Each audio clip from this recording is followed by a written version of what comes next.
Buenas tardes a todos. Good afternoon. My name is Gustavo ALANIS Ortega. I am from Mexico.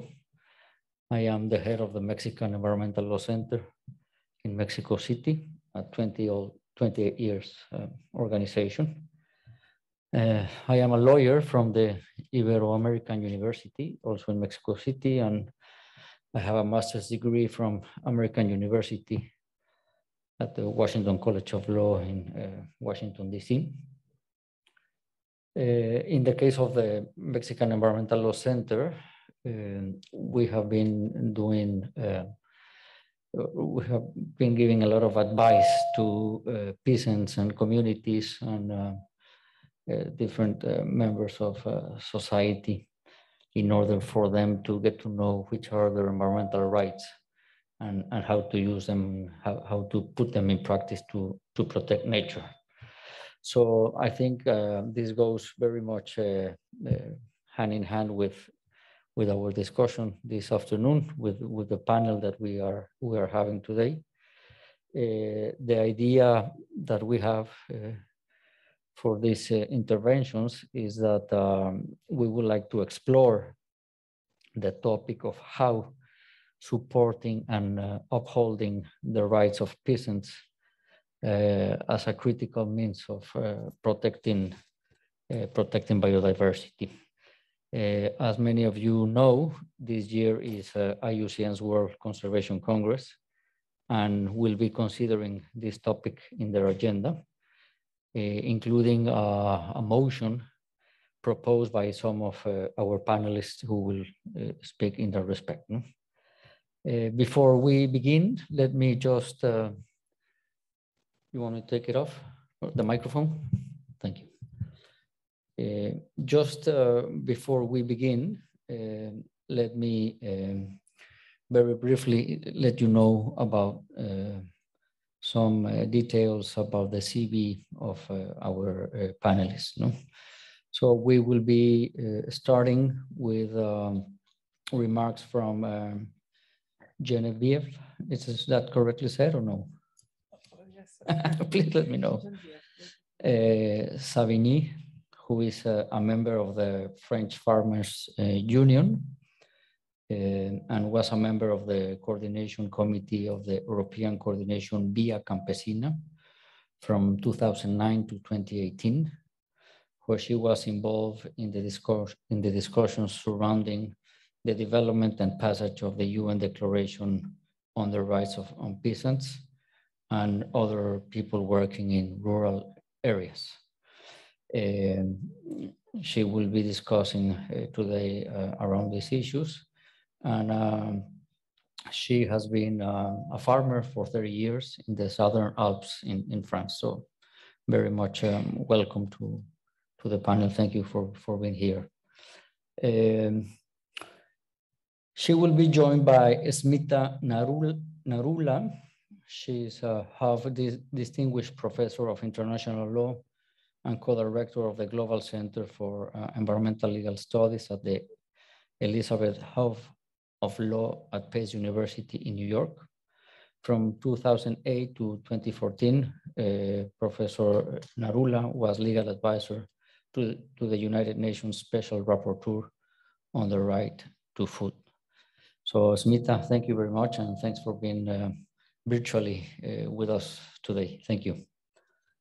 We also have Nick Sioufas. He's also a Haub Law alum who has just completed a 2-year Excelsior Service Fellowship with the New York State Department of Agriculture and Markets. During his time as a law student, Nick focused his studies on agricultural and food law and helped develop an IUCN motion to promote recognition of UNDROP, which we will be discussing today. Nick, nice to see you, and thank you for being with us this afternoon. Thank you.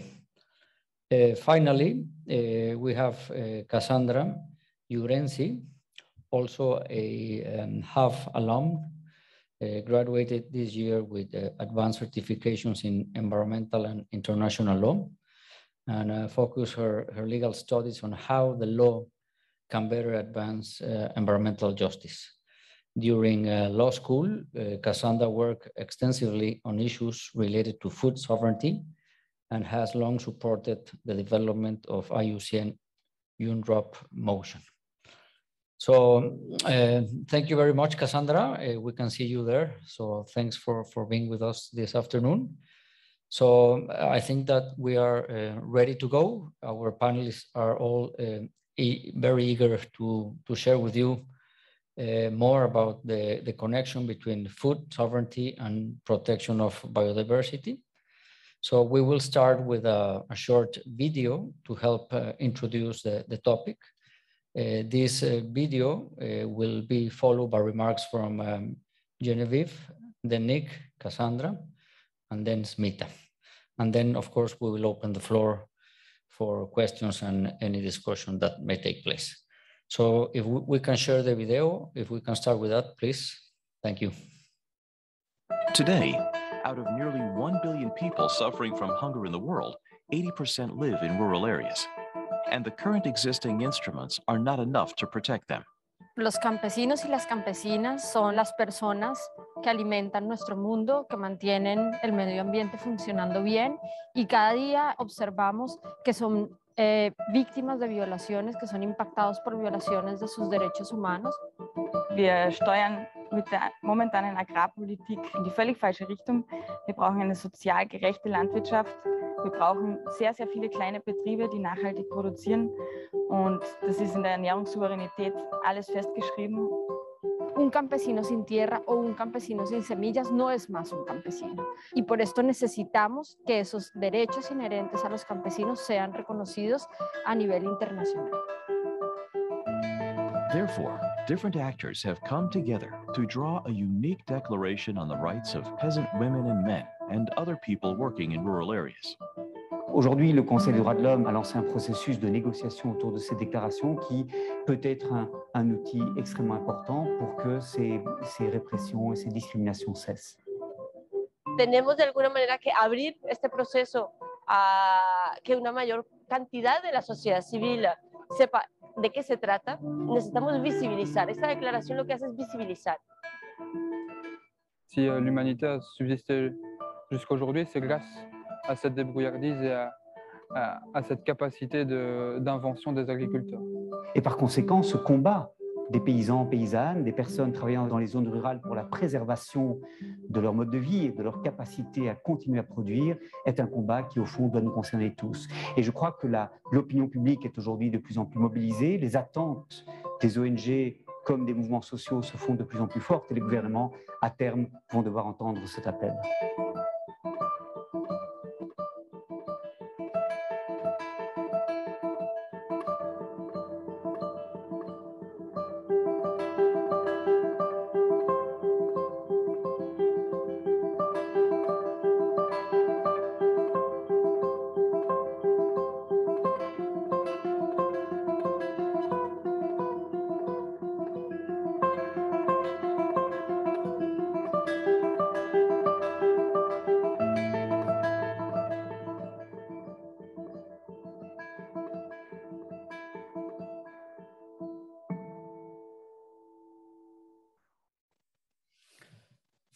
Thank you very much.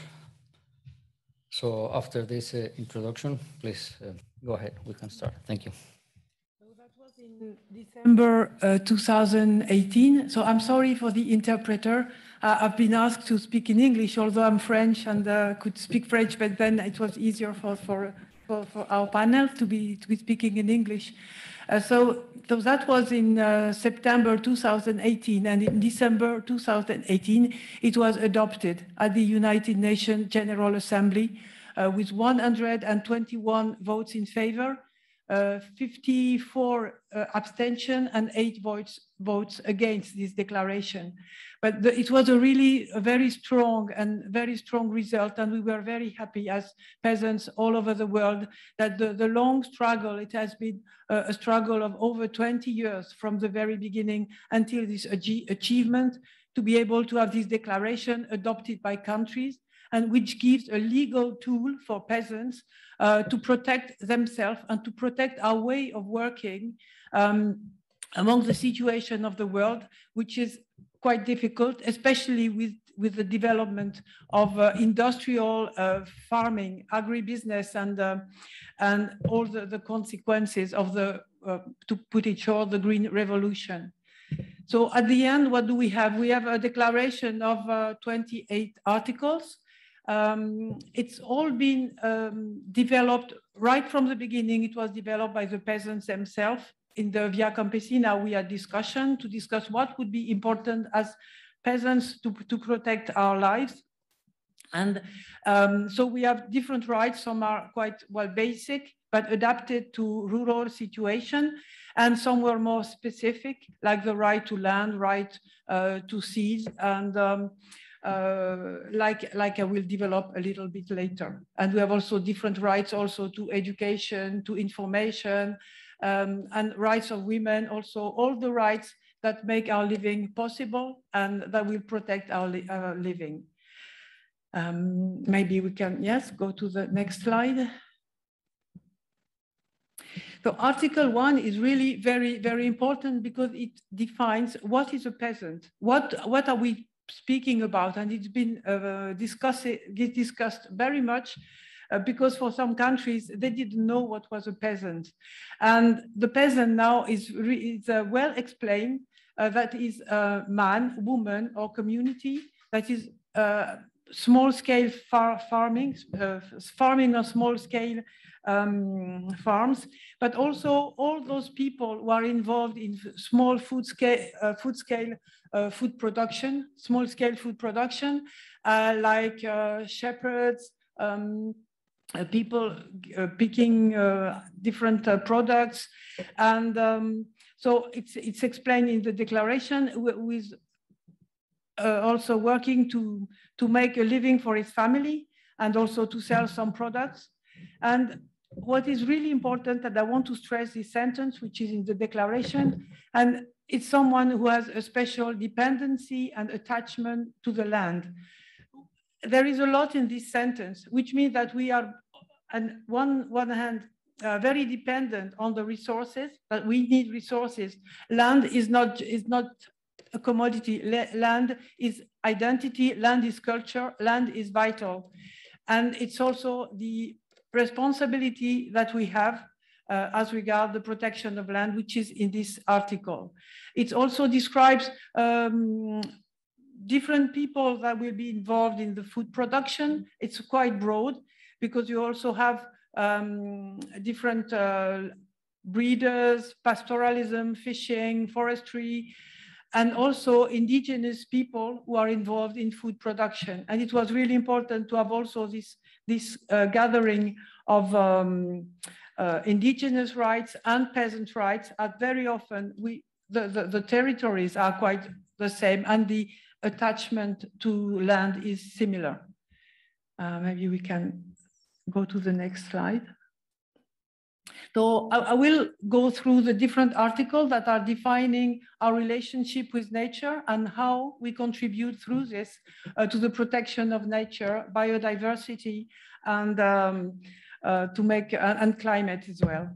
So we have this Article 5 on the right to resources and the right to development. This is also a way to describe how we do see farming as an activity which is not only commercial, but which is also a way of living and to be in the earth. Next.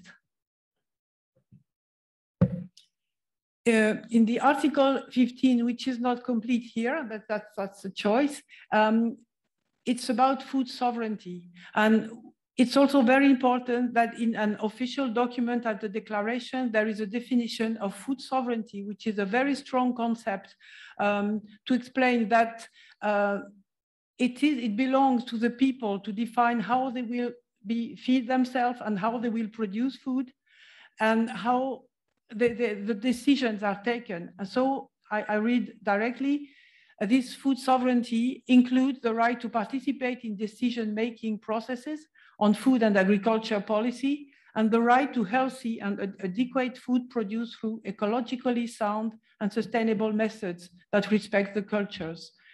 Again, this is very strong for us at the moment of food sovereignty is used at the moment, but more like self-sufficiency, but without mentioning the question of the means, how it is produced, and the methods of production, which are central in the definition that Via Campesina, the peasants organization that I belong to, have defined when it was discussed several years ago now, 25 years ago, I think. Next. So the question of how we produce is also included in Article 16, which is about income and means and livelihood and means of production. Like, if you see at the bottom of the paragraph, states shall stimulate sustainable production, including agroecological and organic production, whenever possible, and facilitate direct farmer to consumer sales. So very clear article, and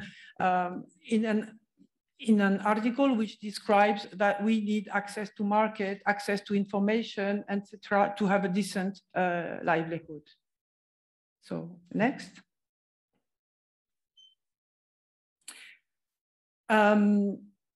Same on the question of access to land. Access to land is really central in our activity, and especially for people that are deprived of land. So but it is explained that it is to have a mean of production and a way of production which respects the land and the natural capacities and cycle of the nature.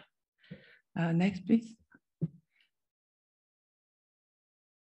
So this is our responsibility as peasants, as it is written in different articles, but in the rights of peasants and the Declaration on the Rights of Peasants, it is also clear that states have the responsibility to ensure a safe, clean, and healthy environment, which means that there will be no pollution, that we are free of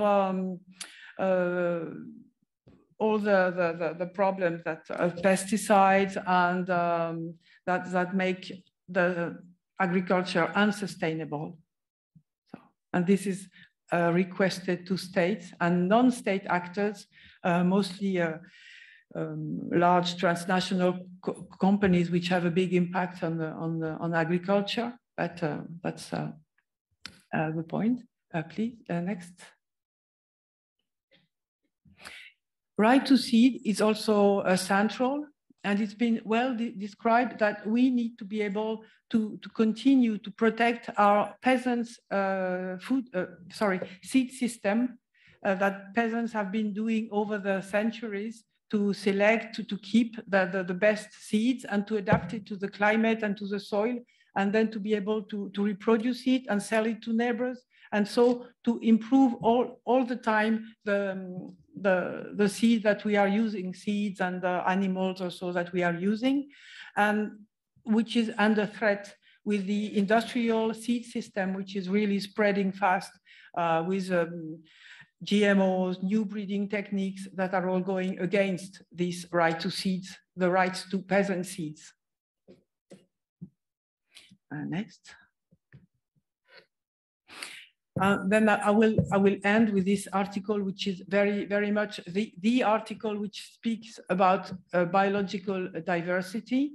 And as we see agriculture, we think that we can enhance biodiversity in our practices by the way we run our flocks, or how we use the different pastures or the different crops that we use. And if we use a broad variety of different crops and with crop rotation, this is a way to have a rich biodiversity, which is not separate for nature conservation.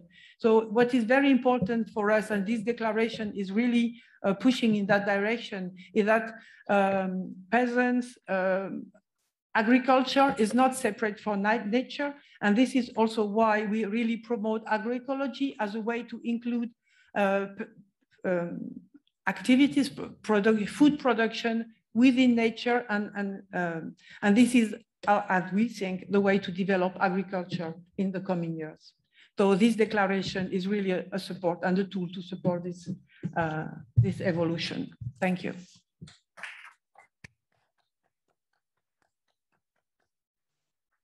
Thanks so much to Geneviève, if I'm saying it correctly, and please apologize me, SAVIGNY, for her presentation. And just before turning to Nick Sioufas, I want to bring one issue that we may discuss at the end, because I think that one of the main challenges that we have in international law and international environmental law is the implementation.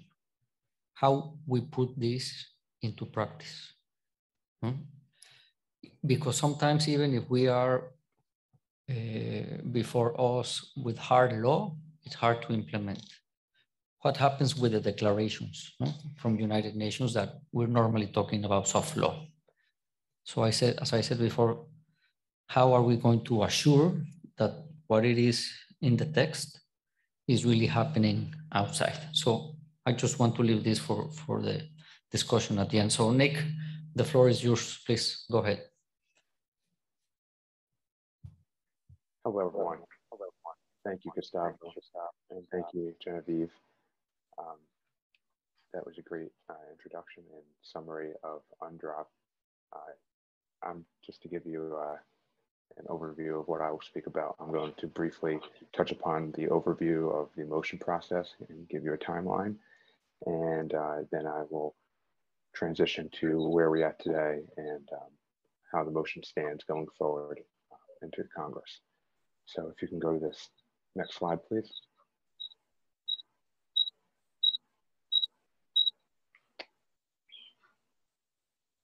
The next one after that, please. Okay, thank you. So motion 44, as you previously just saw the title, started in spring 2019, really winter 2019, shortly after the UN Declaration, the Rights of Peasants and Other People Working in Rural Areas passed the General Assembly. And my original thinking is right in line with Genevieve's good explanation of what it is that the declaration contains. And it's rather straightforward, plain idea that there is a great feedback between biodiversity, human rights, and improving our food systems. And so the main idea was that small scale peasant and indigenous and locally based agriculture has an inherent benefits that are often overlooked and vastly undervalued. And some of those main undervalued benefits are biodiversity. And so the motion, original motion, spoke directly to using and implementing UNDROP in order to promote biodiversity. And so that motion was submitted to the IUCN World Conservation Congress in the end of the spring, summer 2019. And from there, it was debated and amended and merged with two other motions that mostly concern indigenous rights. And in my opinion, those go hand in hand together, as was the original logic of the motion that I began. And so the idea of merging with indigenous rights makes a lot of sense. And this is confirmed, this original logic, as well as the merging of the motions, is confirmed by studies and reports such as the FAO's 2019 report on the state of the world's biodiversity for food and agriculture, and was more or less reconfirmed in their most recent report on the state of food security in the world. And if we can go to the next slide.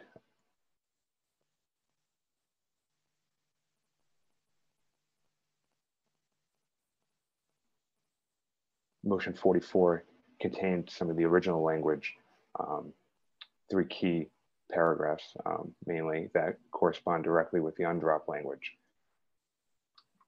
This, for instance, in the preamble, has to do with biodiversity.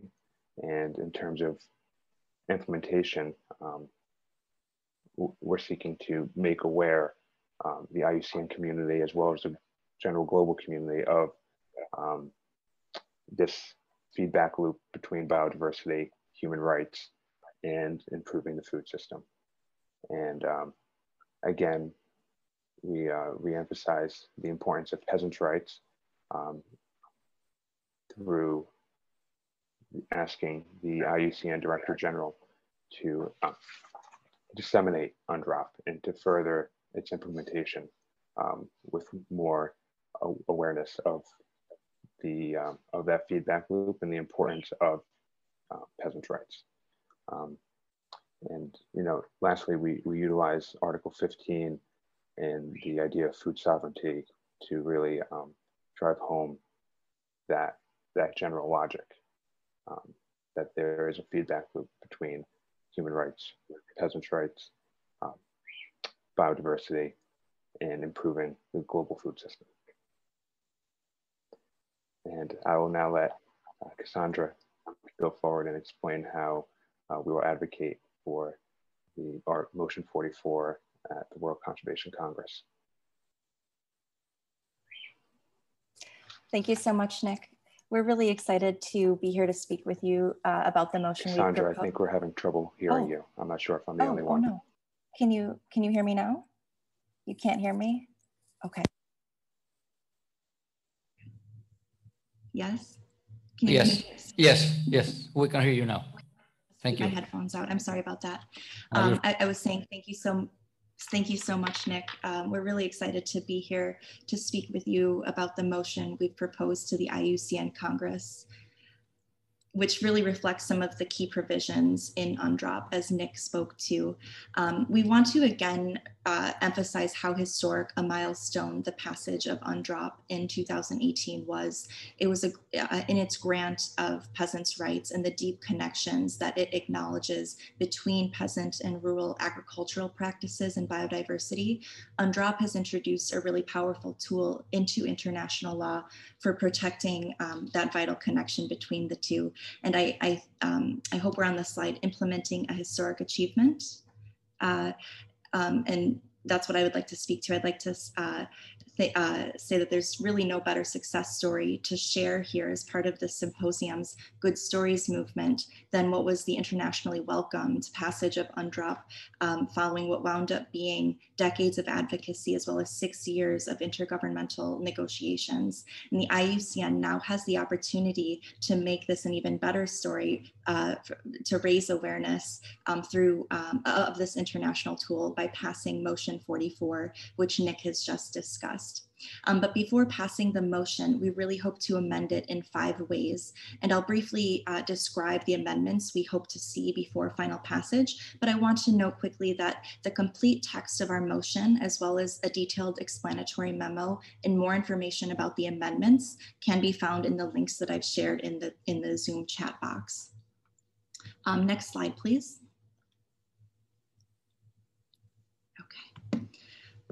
So our first amendment is simple but very meaningful. We hope to retain language that celebrates the passage of UNDROP. Our original motion included such language before the revision periods. However, during those revision periods, another IUCN member proposed that the paragraph in which we introduced the passage of UNDROP should merely note the declaration's adoption rather than welcome it. We disagree and hope to have the welcoming language retained in the final motion. As we've discussed, the adoption of UNDROP was a truly historic milestone for both human rights and environmental protection, and was indeed internationally welcomed as an instrument for ensuring the protection of biodiversity and peasants' rights, a sentiment that we feel is certainly worth reflecting in the final motion. Next slide, please.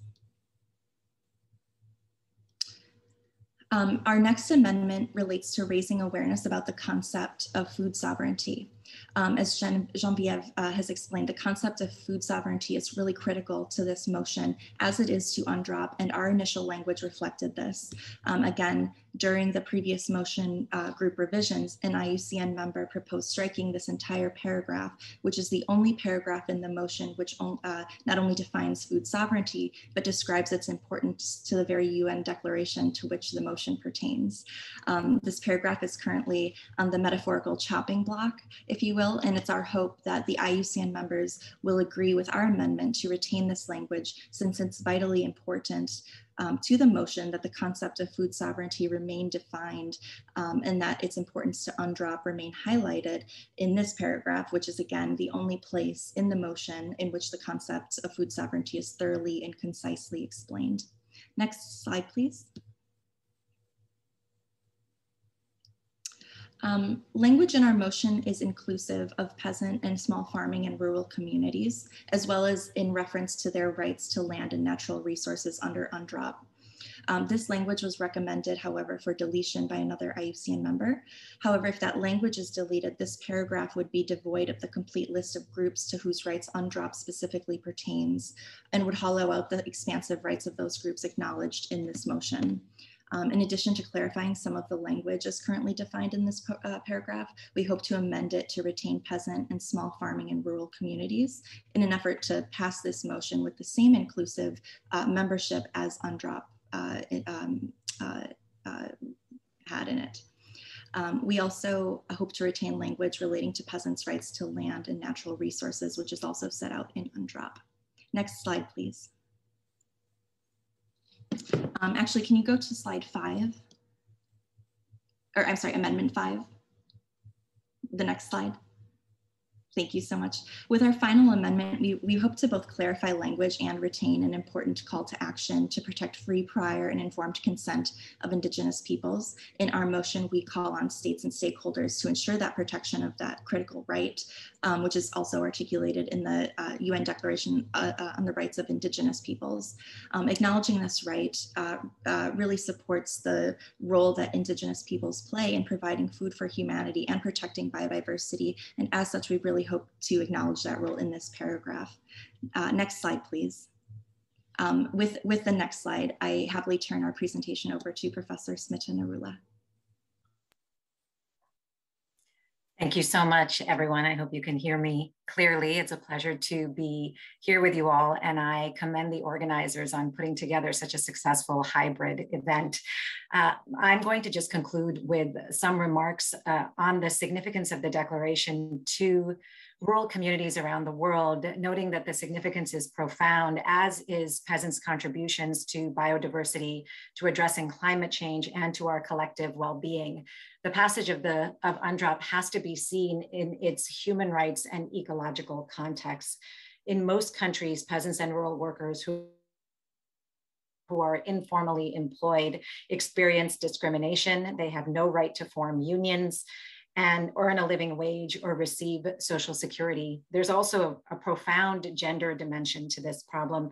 Most smallholder farmers are women, but very few hold titles to land. The land they do own is often infertile or lacks water, and many women face wage inequities and sexual violence in the fields. Peasants frequently work for near starvation wages. They're being pushed off their lands to make room for large-scale agricultural and development projects. And throughout the world, peasants and other rural people, like Indigenous peoples who are organizing to defend their rights, are being met with truncheons, bullets, and imprisonment. Climate change is bringing worse and worse floods and droughts, and more farmers are committing suicide, not only in the global South, but also in Europe and here in the United States, where I am speaking from. Worldwide, the number of people suffering from hunger is on the rise. And here it is important to note that an overwhelming majority of those who are hungry live in rural areas. And ironically, many are small-scale food producers. The declaration is significant because it makes visible widespread and often egregious violations of peasants' rights that are often hidden from view. And it also makes visible peasants' profound contributions to humanity and to our very survival. Peasants are the main or sole food providers for more than 70% of the world's population, and they produce this food using less than 25% of the world's agricultural land and even less water and fossil fuels. The so-called peasant food web also nurtures up to 100 times more biodiversity than is used by the industrial food chain across plants, livestock, fish, and forest. Significantly, I think for our purposes, and as there's a call for transformative systems change, the declaration upholds peasant farming as an alternative to industrial agriculture, which has wreaked havoc on the environment and has decimated biodiversity. As referenced in the earlier panel, industrial agriculture has also accelerated the commodification of land, water, food, and even seeds, the very source of life, as Geneviève spoke of. Industrial agriculture and livestock production also account for nearly 1/4 of greenhouse gas emissions. So we proceed with this panel, both to make the world aware of this historic adoption of this declaration brought into being by 20 years of mobilization by La Via Campesina, but also asked IUCN and through this motion to move forward with the understanding that our common future and the very future of humanity is bound up with peasants' rights. Indeed, we won't survive as a society if we don't begin to center the voice, agency, dignity, and human rights of those who feed us and those who protect our environment, both for humanity's sake, but also for the sake of the profound principle that every human being is entitled to dignity and human rights. I wanted to conclude on a point about implementation, which Gustavo raised, and soft law, and to say something about the process. You know, in my more than 2 decades of engaging with human rights mechanisms and processes, I have never before witnessed such an inclusive process that invited and respected input by civil society members and by the communities themselves who are most affected, peasant communities and other people working in rural areas. On implementation, although the declaration is soft law, it brings together and builds on existing human rights standards that are found in human rights treaties and international agreements that have been universally accepted. It also advances new rights to land and seed that are critically important for peasant communities and indigenous peoples. The idea is that consolidating these rights in one document will give states an opportunity to move forward in a way that enhances biodiversity, protects peasants' rights, and builds sustainable food pathways.